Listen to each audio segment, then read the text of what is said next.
আচ্ছা, এটা হচ্ছে হর্সের কিডনি দুইটা। এটা হচ্ছে রাইট এবং এটা হচ্ছে লেফট কিডনি। লেফটটা হচ্ছে বিন শেপ আর রাইটটা হচ্ছে প্লেইং হার্ড পার্ট শেপ। আর এদের এখান থেকে বের হয়েছে ইউরেটার। ইউরেটার এখান থেকে বের হয়ে আমাদের হচ্ছে ইউরিনারি ব্লাডারে প্রবেশ করছে। ঠিক একইভাবে এই কিডনি থেকেও ইউরেটার বের হয়ে ইউরিনারি ব্লাডারে প্রবেশ করছে।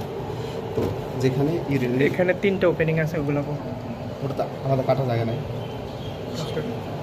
এখানে ইউরেটার দুইটা যেখানে ওপেন হয়েছে সেই জাংশনটাকে বলা হচ্ছে নেক অফ ইউরিনারি ব্লাডার, তারপরে বডি অফ ইউরিনারি ব্লাডার বা ফান্ডাস, আর এটা হচ্ছে অ্যাপেক্স বা টেল। আর এখানে এখান থেকে নিচ থেকে ইউরিনারি ব্লাডারের নিচ থেকে ইউরেথ্রার এখানে পোর্শনটা শুরু হয়েছে।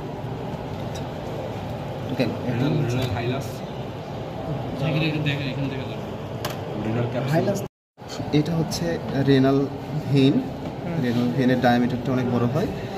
তারপরে হচ্ছে যেটা আছে সেটা হচ্ছে রেনাল আর্টারি, এবং এটা হচ্ছে ইউরেটার। আর্টারি এবং ইউরেটার চেনার উপায়, আর্টারির ডায়ামিটার ছোট এবং ইউরেটারের ডায়ামিটার অনেক বড় হয়, আর্টারির চেয়ে তুলনামূলকভাবে বড়।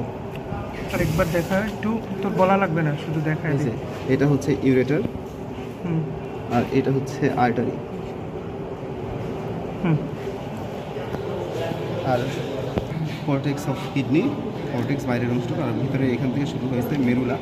আর এটা হচ্ছে রেনাল প্যাপিলা, এই যে কালো কালো দেখা যাচ্ছে, এগুলো হচ্ছে রেনাল প্যাপিলা। আর এটা ক্যালিক্স, মাইনর ক্যালিক্স, এটা মাইনর ক্যালিক্স, এগুলো হচ্ছে মাইনর ক্যালিক্স। মাইনর ক্যালিক্সগুলো একসাথে হয়ে মেজর ক্যালিক্স গঠন করছে। এটা মাঝখানে মেজর ক্যালিক্স। আর অক্সের ক্ষেত্রে হচ্ছে এখানে অক্সের ক্ষেত্রে রেনাল ভেরিফিস অ্যাবসেন্ট এবং বিন শেপ, ইলংগেটেড বিন শেপ।